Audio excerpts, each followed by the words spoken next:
Pourquoi avons-nous beaucoup d'ennemis? Pourquoi في وقت بوتفليقة ما شفناهاش حنا في وقت بوتفليقة يجي un pays voisin يسبنا في l'ONU. Le Maroc, il y avait des accrochages avec le Maroc lors de certaines réunions de l'ONU, mais j'ai pas vu un officiel du Maroc lors de l'Assemblée Générale des Nations Unies qui accuse l'Algérie. واش العقل مالي la situation هذه؟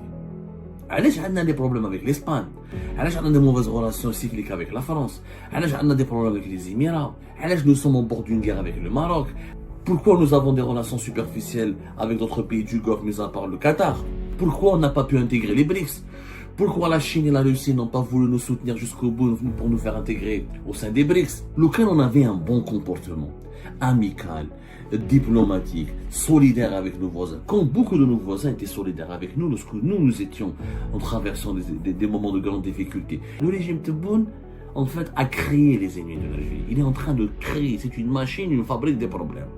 Tous les pays avec lesquels nous disputons se rapprochent de nos concurrents, se rapprochent de nos adversaires. Pour une raison simple, parce qu'ils nous perçoivent comme un élément instable, comme un mauvais élève. La question fondamentale à laquelle j'invite les dirigeants algériens, et surtout mes compatriotes, je les invite à répondre et à réfléchir à cette question. Pourquoi avons-nous beaucoup d'ennemis? Pourquoi في وقت بوتفليقة ما شفناهاش حنا في وقت بوتفليقة يجي un pays voisin يسبنا في l'ONU?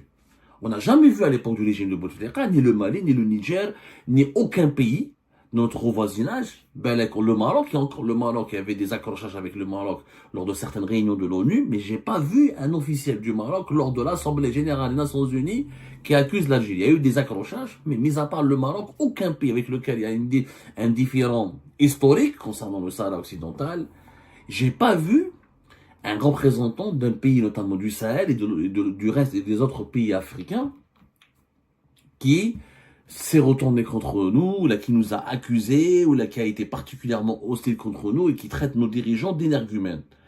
Ouch l'aql mali la situation هذه. وعلاش عندنا des problèmes avec les autres pays? علاش عندنا des problèmes avec l'Espagne? علاش عندنا des mauvaises relations cycliques avec la France? علاش عندنا des problèmes avec les Émirats? علاش nous sommes au bord d'une guerre avec le Maroc? علاش عندنا des problèmes avec la moitié des factions libyennes? علاش nous avons des relations froides et superficielles avec l'Égypte? Pourquoi nous avons aussi des relations superficielles avec l'Arabie Saoudite? Pourquoi nous avons des relations superficielles avec d'autres pays du Golfe, mis à part le Qatar? Pourquoi on n'a pas pu intégrer les BRICS? Pourquoi la Chine et la Russie n'ont pas voulu nous soutenir jusqu'au bout pour nous faire intégrer au sein des BRICS? Pourquoi les officiels russes ne viennent plus en Algérie? Wesh. Pourquoi les officiels de premier rang? Je rappelle que Sergei Lavrov, ça fait longtemps qu'il n'est pas venu en Algérie quand même. Hein. Je crois que c'était en 2021 la visite. En tout cas, je me pose des questions. Je me pose des questions. C'est en 2022, je crois. C'était le 10 mai 2022. Pourquoi? Où est cette amitié avec la Russie? Qui sont nos amis? On parle toujours de nos ennemis. Mais qui sont nos amis? Sur le problème du Mali, je suis d'accord avec Attaf, il faut être courtois. Il ne faut pas être méchant. Le colonel Maïga était particulièrement méchant. Mais est-ce qu'il dit vrai? Quand il dit que l'Algérie héberge des opposants dangereux ou des personnes qui menacent la sécurité nationale du Mali, qui menacent sa sécurité et sa stabilité, qui menacent, qui touchent, qui font de l'ingérence. Le régime algérien n'a pas dit aux Algériens qu'il a accordé le refuge à M. Mahmoud Dikou, l'imam malien Mahmoud Dikou, qui est le principal opposant au gouvernement de transition actuel au Mali. Mahmoud Dikou qui est ses partisans ont créé un parti politique, qui est la coordination des mouvements, associations et sympathisants de Mahmoud Dikou. Mahmoud Dikou est contre les militaires et les militaires sont contre lui. Ses partisans ont appelé à des manifestations pour bloquer ou perturber la transition qui est en place au Mali. Surtout que Mahmoud Dikou, ce que les Algériens et les Algériens ne savent pas, c'est qu'on lui a donné un poste de prédicateur et d'imam au sein de la grande mosquée d'Alger. Il a été reçu par Abdelmajid Tebboune en décembre 2023. Vous pouvez aller voir les images. Tebboune a été fier de le recevoir, sans aucun problème. Les images sont là, Moradia, etc. Un simple imam salafiste, extrémiste, je dis bien salafiste, extrémiste, je vous donne des preuves, a été reçu par Tebboune. C'était décembre 2023, c'était le 19 décembre 2023. Et on lui a accordé le refuge. Il séjourne régulièrement en Algérie, pour ne pas dire qu'en ce moment, il réside essentiellement en Algérie. Parce que il a des problèmes avec les militaires maliens, et il a préféré fuir le Mali, quitter le Mali, pour ne pas se retrouver en prison, pour ne pas se retrouver en confrontation directe avec les militaires maliens. Le régime algérien ne raconte pas toute la vérité sur Mahmoud Dicko. Mahmoud Dicko, il se définit comme 100% wahhabite. Le wahhabisme n'a jamais été la doctrine officielle de la société algérienne et de l'islam de l'État algérien. Nous avons toujours été médiqués, tolérants, ouverts d'esprit, alors que le wahhabite, c'est quand même assez extrémiste, c'est assez un islam salafiste renfermé sur lui-même. Pour un pays comme l'Algérie qui a vécu, qui a souffert du terrorisme, qui a lutté contre le radicalisme islamiste, contre le terrorisme islamiste fanatique, je trouve ça assez très grave. La même chose, le 12 décembre 2015, à la grande mosquée de Bamako. Qu'est-ce qu'il déclare Mahmoud Dicko? Il déclare que le djihadisme est une création des Occidentaux et de la France afin de recoloniser le Mali. Sauf qu'il n'y a pas de terroristes. Il n'y a pas de terroristes pour lui. Tout vient de l'Occident. Daesh n'existe pas, Al-Qaïda n'existe pas. Comme celles et ceux qui disaient pendant la décennie noire que les fameux partisans du Kitchuki qui disaient que l'armée algérienne, c'est elle qui a créé les groupes armés, les islamistes, ce sont des gentils, ils faisaient du scout, ils n'ont pas fait de mal au pays, ce ne sont pas des gens dangereux, n'ont pas tué, c'est l'armée qui a tué, qui a créé, et c'est les services secrets algériens qui ont créé des groupes fantômes pour les manipuler, pour tuer et massacrer la population. C'est exactement, Mahmoud Dicko est partisan de ces mêmes théories du complot. Mahmoud Dicko était en contact permanent avec des groupes armés islamistes, notamment des groupes radicaux. Il a même essayé de faire un intermédiaire. Il a même eu des positions assez favorables à leur rencontre. Qu'un personnage pareil, qui menace, qui est perçu comme une menace, un danger pour la stabilité du Mali, pour sa transition, quand l'Algérie lui accorde le refuge, elle le traite bien, le président l'accueille, il lui donne un poste, la grande mosquée d'Alger. Comment voulez-vous que les Maliens ne se sentent pas menacés, ne se sentent pas victimes de l'ingérence algérienne, ne se sentent pas déstabilisés par les actions du régime algérien? Comment l'Algérie aurait réagi? Le Ken Ali Belhadj aurait été reçu par le chef d'État malien. Il aurait été, par exemple, on l'aurait récompensé ou on lui aurait donné un poste à la grande mosquée de Bamako, dans une institution religieuse importante au Mali, et qu'on l'aurait traité avec tous les honneurs pour le protéger.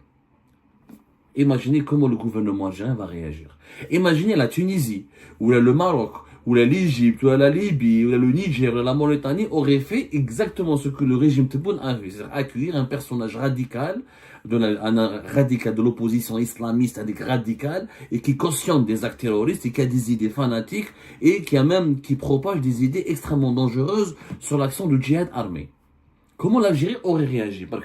Est-ce que les autorités algériennes, est-ce que le peuple algérien aurait apprécié que l'un de ces pays voisins, la Mauritanie, le Mali, le Niger, la Tunisie ou le Maroc, fasse de même avec Ali Belhadj ou là avec un extrémiste religieux ou là, bon, Ali Belhadj, je sais que il y a des partisans, il y en a qui le considèrent comme pas extrémiste, ou n'importe quel extrémiste. Je vous laisse le choix de choisir n'importe quel extrémiste. Imaginez qu'il est accueilli favorable par le président de la République de ce pays voisin, récompensé, payé, hébergé, on lui donne un poste dans l'institution religieuse la plus prestigieuse de ce pays voisin. Est-ce que les Algériens et les Algériens ne vont pas se sentir offensés, touchés, menacés et humiliés? Donc si on n'accepte pas, nous, ce traitement, cette situation même, pourquoi on inflige aux Maliens ce qu'on n'aime pas, ce qu'on ne voudrait pas nous infliger à nous-mêmes? Quelque part dans d'autres pays lointains, alors imaginez que le Maroc ou la Tunisie accueille des radicaux extrémistes qui menacent l'Algérie et sa stabilité, sa sécurité. Parce que le gouvernement de transition au Mali se sent menacé. J'aimerais bien que Ahmed Attaf me répond. Parce que on a toujours eu des bonnes relations avec les Maliens. Mais les tal'ou, un nouveau gouvernement qui sont des nationalistes, des militaires, parce que les militaires maliens, ils veulent, le colonel Maïga, ce qu'il a dit devant l'ONU, il veut la sécurité, il veut la prospérité, il veut le développement. C'est exactement ce que voulait l'Algérie lorsqu'elle luttait l'Algérie des années de la décennie noire contre l'islamisme radical et contre les mouvements armés et groupes armés terroristes. Ce que le Mali est en train de le vivre aujourd'hui, nous l'avons vécu dans les années 90. Et nous avons, d'ailleurs, l'a dit colonel Abdoulaye Maïga, il a dit que l'armée algérienne, parce que ce que Ahmed Attaf ne dit pas, c'est que le représentant permanent, août 2024, fin août 2024, le représentant permanent de l'Algérie auprès du Conseil de sécurité, il a douté, il a accusé l'armée malienne de tuer, il a repris des informations selon lesquelles l'armée malienne a tué des civils. Comment aurait réagi l'Algérie dans les années 80? Allez-y voir comment l'Algérie réagissait dans les années 90 lorsque les diplomates étrangers accusaient l'armée algérienne de tuer des civils et non pas de tuer des individus armés, islamistes et terroristes. هذه كاع ما نقولوهاش. نعطيكم انا هادو les faits et les informations pour comprendre que les Maliens, ils se sont pas réveillés un beau matin, ils ont commencé à nous détester. Ils se sont pas réveillés un beau matin et pour nous insulter, pour nous accuser, pour s'en prendre à nous devant tous les membres de l'Assemblée générale des Nations Unies. Si on avait des relations de bon voisinage, si on avait aidé le Mali à retrouver sa sécurité nationale, à lutter contre ces groupes armés qui colonisent une partie du nord du pays, qui font du trafic d'armes, du trafic d'êtres humains, allez-y voir les séparatistes ce qu'ils font avec les migrants subsahariens, comment ils les traitent comme des esclaves, comment ils font le trafic de drogue, le trafic d'armes. Si tous ces Maliens, si le Mali se sentait aidé, épaulé par l'Algérie, et n'ont pas attaqué, n'ont pas contrecarré dans ses efforts pour préserver sa sécurité nationale. Est-ce que le représentant de l'État malien aurait tenu un tel discours aussi virulent et critique et hostile à l'Algérie? Bien sûr que non. Cette réflexion à laquelle je vous invite, elle vaut pour le Mali comme pour tous les pays avec lesquels nous avons des problèmes. En fait, je vous invite à nous interroger, les Algériens et les Algériens, notamment les dirigeants algériens, quelle est leur responsabilité dans les problèmes que nous vivons, que nous subissons? Et nous avons aussi une responsabilité. Lequel on avait un bon comportement, amical, diplomatique, solidaire avec nos voisins. Quand beaucoup de nos voisins étaient solidaires avec nous, lorsque nous étions en traversant des moments de grande difficulté. Est-ce que le Mali a accueilli les têtes pensantes des mouvements islamistes armés dans les années 90 lorsque nous on luttait contre ces mouvements-là? Je n'ai pas à ma connaissance une telle complicité de l'État malien que les années 90. Donc la responsabilité pourquoi nous avons tant d'ennemis, tant de problèmes avec tant de pays et tant de voisins? Peut-être parce que nous avons une politique qui est hostile, qui est inamicale. Avec le régime Tebboune, parce qu'à l'époque de Bouteflika, on n'avait pas tous ces problèmes-là. في الرجيم بوتفليقة ما كانش مشكل مع الامارات، ما كانش عندنا مشكل مع اسبانيا، ما كانش عندنا مشكل مع المالي والنيجر ولي بي دو ساهل، ما كانش عندنا مشكل مع العربيه السعوديه، مع الصين، مع لا روسي، ما كانش عندنا هذو المشاكل. Je rappelle que la Russie, c'est le grand allié protecteur du Mali, qui nous insulte et qui nous accuse devant tous les membres de l'Assemblée générale des Nations Unies. Ça veut dire qu'il y a un malaise. Ça veut dire que l'Algérie n'est plus là, parce que normalement l'ami de mon ami est censé être mon ami. Alors, non, ça a changé. Le régime Tebboune, en fait, a créé les ennemis de l'Algérie. Il est en train de créer, c'est une machine, une fabrique des problèmes. Parce qu'il sème l'instabilité. Parce qu'il veut imposer sa feuille de route à des voisins, à d'autres pays. Et quand on ne partage pas sa feuille de route, quand on ne veut pas partager sa vision de la géopolitique, quand on ne partage pas vraiment ses intérêts, et ben il lance des campagnes pour déstabiliser, pour foutre la merde, pour semer la zizanie dans ces pays-là. C'est ça la vérité. C'est vrai que l'Espagne, elle a changé de position, elle a évolué vers une position pro-marocaine. Faut-il pour autant se disputer avec l'Espagne et geler les relations? C'est comme ça. Est-ce que l'Espagne s'est rapprochée de nous? Depuis 2022, nous avons un problème avec l'Espagne. La France, l'ambassadeur algérien n'est même pas revenu à Paris. Qu'est-ce que ça a donné? Tous les pays avec lesquels nous disputons se rapprochent de nos concurrents, se rapprochent de nos adversaires. Pour une raison simple, parce qu'ils nous perçoivent comme un élément instable, comme un mauvais élève, comme un mouton noir qui n'a pas sa place dans le troupeau des Nations Unies.